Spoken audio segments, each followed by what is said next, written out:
안녕하세요. 여드름 닥터 최혜중입니다. 이번 영상은 지성 피부인 경우에 알아두면 도움이 되는 정보를 준비해 보았습니다.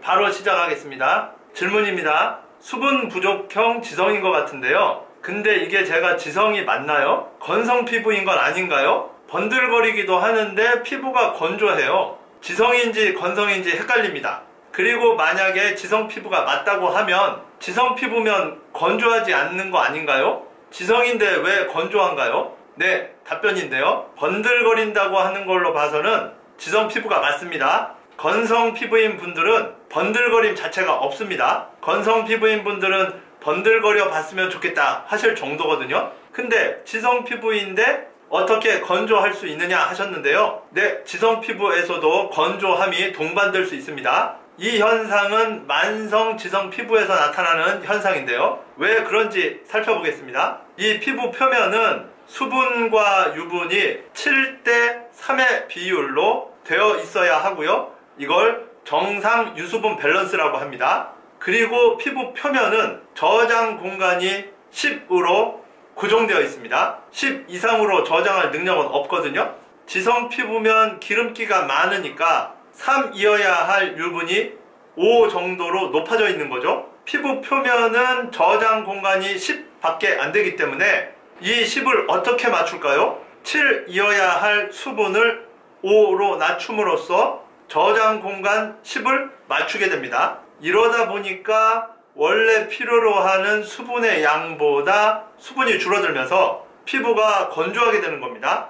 지성 피부에서 나타나는 이러한 현상을 유수분 밸런스가 깨졌다고 하는 겁니다. 건성 피부인 분들의 유수분 밸런스는요, 건성 피부는 기름기가 잘 안 만들어지는 거잖아요. 그러니까 정상에서 유분이 3이어야 하는 것이 건성 피부에서는 유분이 1 정도밖에 안 됩니다. 이 정상 유분 3보다도 적은 양의 유분이 있다 보니까 피부 표면에 수분 증발이 많아지거든요. 그래서 정상에서 7이어야 할 수분은 건성 피부에서는 5 정도로 떨어져 있습니다. 건성 피부인 분들의 유수분 밸런스를 살펴보면 수분과 유분이 7대 3이 아니라 수분이 5, 유분이 1 정도로 저장 공간 10을 채우지도 못하면서 번들거림도 없고 수분이 부족한, 이게 건성 피부에서의 유수분 밸런스 상태가 되겠습니다. 건성과 지성 모두에서 건조함이 나타나더라도 자세한 피부 상태를 살펴보면 건성과 지성의 피부 상태는 차이가 많습니다. 다음 질문인데요. 지성 피부의 관리법으로 약산성 세안제가 좋다고 하여 기존의 알칼리성 세안제를 약산성 세안제로 바꾸었는데요. 약산성 세안제로 바꾼 후로 오히려 안 나던 여드름이 납니다. 이건 왜 그런 건가요? 이럴 때는 또 어떻게 해야 하나요? 네, 답변입니다. 이런 경우는 피부가 장시간 알칼리성 세안제에 적응이 되어 있는 상태인데요. 비유를 하자면 평소에 운동을 하나도 안 하다가 운동이 건강에 좋다고 하니까 갑자기 운동을 시작했다고 해보죠. 운동을 하고 났더니 오히려 무릎도 아프고 몸도 쑤시고 뭔가 운동하기 전보다 몸이 안 좋아진 것 같은 그런 경우도 있을 수 있는데요. 운동을 안 하고 있던 그 상태에 내 몸이 적응해 있었기 때문에 갑작스러운 운동이 내 몸에 무리로 작용된 거거든요. 이와 마찬가지로 내 피부가 오랫동안 알칼리성 세안제에 적응을 해왔다는 뜻입니다. 이런 경우는 약산성 세안제의 사용을 일단은 중단을 하셔야 합니다. 그리고 향후에 약산성 세안제를 사용하더라 하더라도 갑자기 사용하기보다는 일주일에 한 번 정도만 사용을 해보시고 괜찮으면 일주일에 2번으로 사용량을 늘리시고 이런 식으로 점차적으로 내 피부를 약산성 세안제에 적응을 시켜야 됩니다. 다음 질문인데요. 지성 피부 관리법에서 각질 제거하지 말라고 하셨는데요. 또 다른 영상에서 보니까 좁쌀 여드름 있을 때는 각질 제거를 사용해보라 라는 내용도 있던데요. 어떤 게 맞는 건가요? 네, 답변을 드리겠습니다. 제가 지성 피부 관리법에서 각질 제거하지 말라라고 했었는데요. 지성 피부인데 저절로 각질이 일어나는 경우, 그때는 각질 제거를 하지 말라, 그 각질을 제거하기 위해서 각질 제거제를 쓰시지 말라, 이런 뜻이었습니다. 지성 피부는 무조건 각질 제거를 해서는 안 된다, 그런 의미가 아닙니다. 지성 피부이지만 건조함도 별로 없고 저절로 각질이 생기지도 않는다고 하면 각질 제거를 하셔도 됩니다. 어떤 전제 조건 하에서 각질 제거를 하면 안 된다라고 했는지 그 전제 조건을 잘 살펴보신 후에 정보를 받아들이시는 것이 좋겠습니다. 다음 질문은요. 수분 부족형 지성인 경우에 보습을 잘 하라고 했는데 보습으로 로션, 보습제 같은 거는 피하라고 하셨거든요. 그래서 지금 젤 타입으로 보습을 해보려고 하는데요. 알로에 젤 같은 거 써도 되나요? 그리고 이런 걸 써도 피부가 보습이 잘 안되고 당긴다고 하면 보습은 어떻게 해야 하나요? 네, 답변을 드리자면 알로에 젤 같은 거 쓰셔도 괜찮습니다. 젤 타입이면 아무거나 상관없습니다. 이런 거 써도 피부가 당기고 보습이 잘 안된다고 하면 보습을 더 자주 해야 하거든요. 근데 이게 쉬운 일은 아니에요. 특히 여성분들의 경우 메이크업을 하시는데 메이크업 위에 덧바를 수는 없잖아요. 원칙적으로는 보습을 하고 있는데도 피부가 당긴다고 하면 덧발라서 보습해주는 것이 원칙입니다만 원칙대로 하기에는 어려운 현실 조건이라고 하면 차선책을 써야 합니다. 차선책으로는 물을 자주 마시고 가습기를 틀어 놓으시고 미스트를 뿌려주세요. 미스트 뿌려주실 때 주의사항이 있는데요. 미스트는 너무 자주 뿌리다 보면 피부를 오히려 더 건조하게 만듭니다.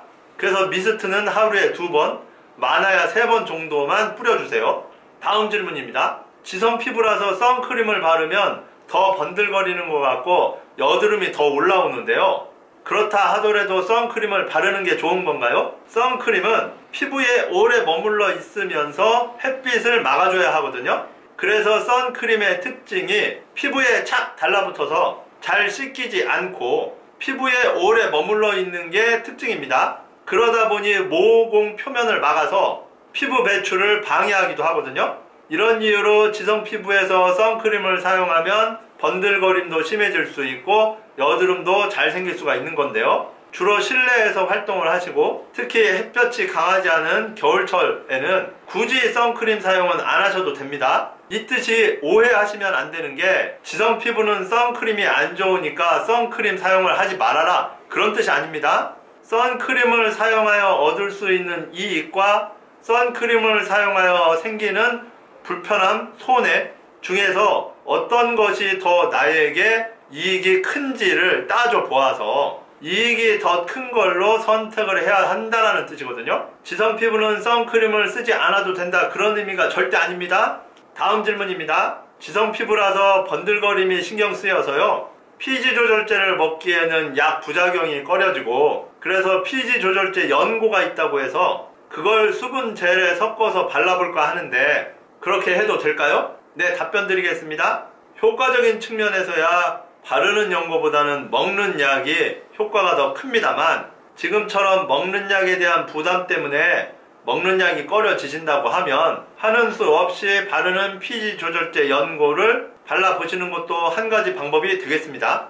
얼굴 전체에 발라야 하니까 수분 젤에 연고를 섞어 발라주시는 것이 좋은데요. 여기서 조심할 점이 하나 있습니다. 연고도 부작용이 나타날 수가 있는데요.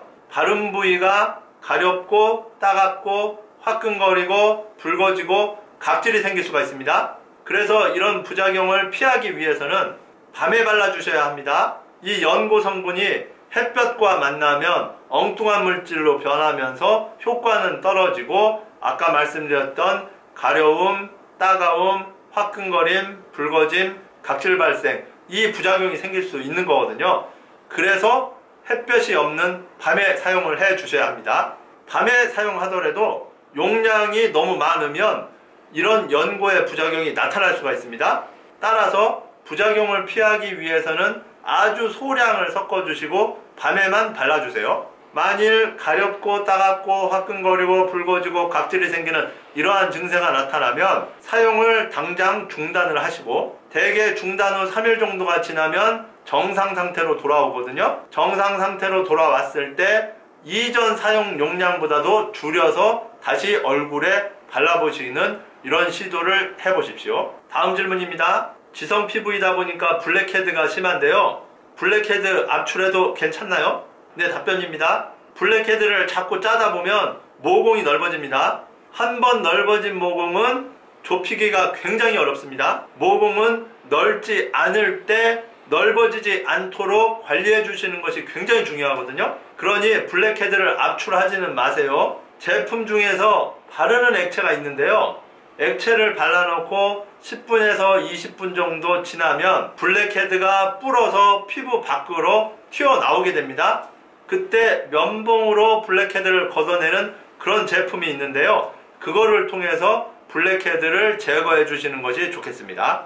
블랙헤드는 아무래도 손으로 짜는 게 가장 확실하게 잘 빠져나오니까 손으로 짜고 나면 시원한 느낌이 들 수 있는데요. 이런 바르는 액체 제품을 사용하는 경우에는 손으로 짜는 것보다는 블랙헤드가 시원하게 빠지지는 않습니다. 그래서 이런 제품을 쓰고 난 후에 뭔가 시원하지 않은 것 같고 블랙헤드가 남아있으니까 좀 찜찜하실 수는 있는데요. 그렇다 하더라도 이런 제품을 사용해서는 모공이 넓어지지는 않으니까 손으로 짜는 것만큼 확실하게 피지가 나오지는 않더라도 이런 제품을 써주시는 것이 좋겠습니다. 지금까지 지성 피부와 관련된 정보를 전해드렸는데요. 지성 피부와 관련되어 궁금한 점이 있으시면 질문을 남겨주세요. 지금까지 여드름 닥터 최희중이었습니다. 감사합니다.